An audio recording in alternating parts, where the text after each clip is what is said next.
Squeezie, c'est le youtubeur numéro 1 en France, mais depuis le printemps 2025, c'est aussi un entrepreneur à succès, notamment avec la sortie de son nouveau produit, Xiao Kombucha. D'ailleurs, avec Xiao Kombucha, il ne s'est pas contenté de sortir un nouveau produit, une nouvelle boisson. Il a vraiment créé un lancement, un phénomène marketing qui est absolument énorme. Aujourd'hui, on va décortiquer tous les aspects marketing qui ont fait de ce lancement un véritable carton avec le branding, le storytelling, le positionnement du produit, mais on va également aller dans les aspects juridiques que personne ne mentionne.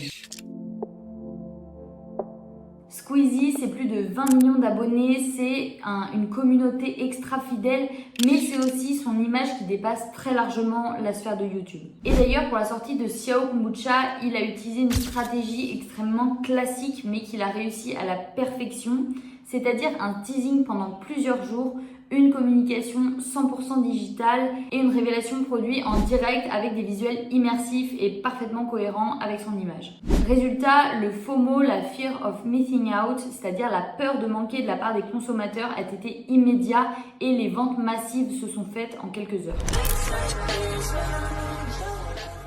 Regardez d'ailleurs le packaging, c'est un packaging coloré, fun, qui est parfaitement à l'image de Squeezie avec une grosse influence pop culture et gaming. La cible principale, c'est sa communauté, c'est-à-dire les jeunes et les jeunes adultes avec évidemment un petit peu d'ados.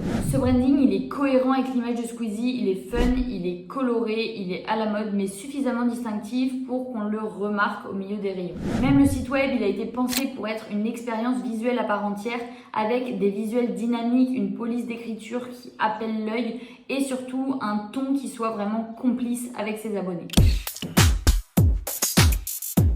Xiao Kombucha, ce n'est pas juste une boisson de plus, c'est du kombucha, donc c'est faible en calories, faible en sucre, une boisson bonne pour la santé, mais aussi remplie de probiotiques qui sont bonnes pour le corps. Le message marketing, c'est donc c'est bon, c'est sain et c'est cool. Et c'est un produit qui est assez niche pour qu'on ne l'attende pas. Il y en a quelques-uns sur le marché, donc c'est un produit qu'on connaît, dont on a entendu parler, mais on ne l'attendait pas de la part de Squeezie, là où on aurait plutôt pensé qu'il se serait niché sur les boissons énergisantes ou sur les sodas.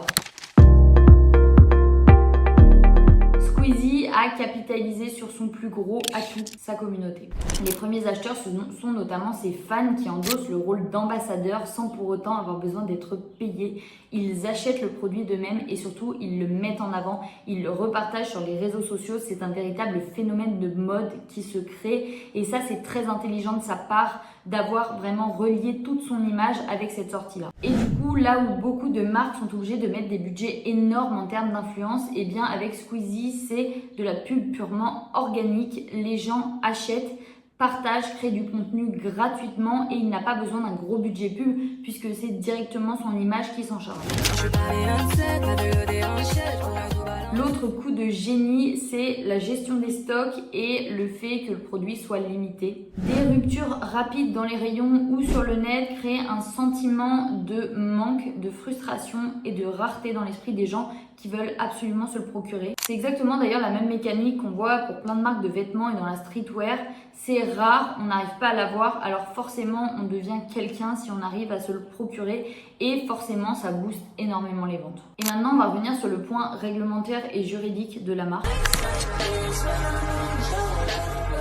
Comme tout kombucha, Xiao Kombucha comporte un taux d'alcool entre 0,5% et 1,2%, ce qui est le cas pour tous les kombuchas et qui est le taux minimum en France pour que ce ne soit pas considéré comme une boisson alcoolisée. Mais ça suscite quand même quelques débats, notamment pour les mineurs et pour certaines religions.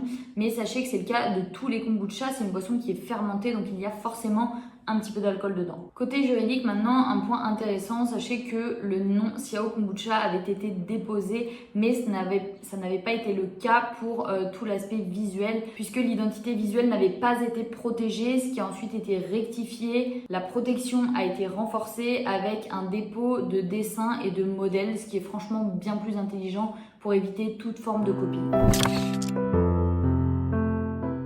Bref, le succès de Xiao Kombucha, c'est un savant mélange d'une communauté extra engagée, d'un branding fort et cohérent, d'un produit en phase avec les tendances bien-être, un lancement orchestré avec de la rareté et du FOMO, et une communication qui est parfaitement alignée avec l'image du créateur qui est Squeezie. Tout ça, ça montre qu'aujourd'hui, l'influence peut être un tremplin absolument énorme pour la création d'un produit et des ventes, mais ça peut être aussi un piège puisque beaucoup se reposent uniquement sur leur image. Ça a été le cas de beaucoup de marques qui n'ont pas marché, par exemple.